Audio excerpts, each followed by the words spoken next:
जय माता दी दोस्तों, आप सभी का मेरे YouTube चैनल पे हार्दिक स्वागत है। नवरात्रि के 8वें दिन देवी शक्ति के महागौरी स्वरूप की आराधना की जाती है। इनकी पूजा से सुख समृद्धि प्राप्त होती है।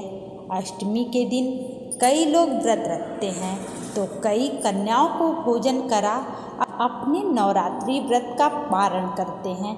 नवरात्रि में अष्टमी तिथि का विशेष महत्व माना गया है, क्योंकि इस दिन माँ महागौरी की पूजा से समस्त प्रकार के दुखों का नाश हो जाता है। अष्टमी के दिन माँ अम्बे की महागौरी स्वरूप की पूजा होती है। इस दिन सुबह जल्दी उठकर स्नान कर स्वच्छ हो जाएं, फिर देवी दुर्गा की प्रतिमा को अच्छे वस्त्रों से सुसज्जित करें, उन्हें फूल अर्पित करें, उनके समक्ष घी का दीपक जलाएं, दुर्गा सप्तशती का पाठ करें और दुर्गा के मंत्रोच्चारण करें। दुर्गा जी को पंचामृत अर्पित करें, साथ ही उन्हें 5 फल, किशमिश, सुपारी, पान, लौंग, इलायची आदि भी चढ़ाएं। प्रसाद स्वरूप माँ को मिष्ठान अर्पित करें। इस दिन नारियल का भोग लगाना भी शुभ माना जाता है।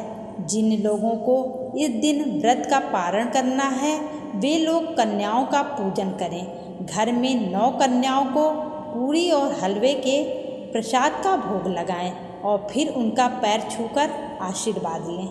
माँ महागौरी की पूजा उनके मंत्रों के साथ करें। उनका मंत्र है, या देवी सर्वभूतेषु माँ गौरी रूपेण संस्थिता नमस्तस्यै नमस्तस्यै नमस्तस्यै नमो नमः। एक और मंत्र है, वो है श्वेत वृषे समारूढ़ा श्वेतांबर धरा शुचि महागौरी शुभम दधान महादेव प्रमुददा।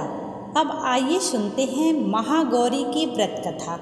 दुर्गा अष्टमी व्रत कथा के अनुसार देवी सती ने पार्वती रूप में भगवान शिव को पति रूप में प्राप्त करने के लिए कठोर तपस्या की थी।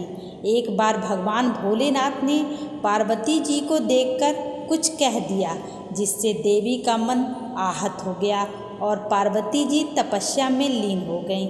इस प्रकार वर्षों तक कठोर तपस्या करने के बाद जब पार्वती नहीं आई तो उनको खोजते हुए भगवान शिव उनके पास पहुँचे। वहाँ पहुंचकर माँ पार्वती को देखकर भगवान शिव आश्चर्यचकित रह गए। पार्वती जी का रंग अत्यंत ओजपूर्ण था। उनकी छटा चांदनी के समान श्वेत, कुंद के फूल के समान धवल दिखाई पड़ रही थी। उनके वस्त्र और आभूषण से प्रसन्न होकर भगवान शिव ने देवी उमा को गौर वर्ण का वरदान दिया। दूसरी कथा के अनुसार भगवान शिव को पति के रूप में पाने के लिए देवी ने कठोर तपस्या की थी, जिससे उनका शरीर काला पड़ गया। देवी की तपस्या से प्रसन्न होकर भगवान उन्हें स्वीकार कर लेते हैं और शिव जी उनके शरीर को गंगा जल से धोते हैं। तब देवी अत्यंत गौर वर्ण की हो जाती हैं और तभी से इनका नाम गौरी पड़ा। महागौरी रूप में देवी करुणामय, स्नेहमय, शांत और दंग दिखाई देती हैं। देवी के इस रूप की प्रार्थना करते हुए देव और ऋषिगण कहते हैं, सर्व मंगल मांगले शिवे स्वार्थ साधिके शरण्ये त्र्यंबके गौरी नारायणी नमस्तुते। एक कथा ये भी प्रचलित है कि एक सिंह काफ़ी भूखा था। जब वो भोजन की तलाश में वहाँ पहुँचा जहाँ देवी उमा तपस्या कर रही थी। देवी को देखकर सिंह की भूख और बढ़ गई, परंतु वह देवी की तपस्या से उठने का इंतजार करते हुए वहीं बैठ गया। इस इंतजार में वह काफ़ी कमज़ोर हो गया। देवी जब तब से उठी तो सिंह की दशा देखकर उन्हें उस पर दया आ गई और माँ उसे अपने सवारी बना लेती हैं, क्योंकि उसी प्रकार से उसने तपस्या की थी। इसलिए देवी गौरी का वाहन बैल भी है और सिंह भी है। आइए जानते हैं कि अष्टमी के दिन क्या करें, अष्टमी कैसे मनाएं। इस दिन सुबह महागौरी की पूजा के बाद घर पर 9 कन्याओं और 1 बालक को आमंत्रित किया जाता है।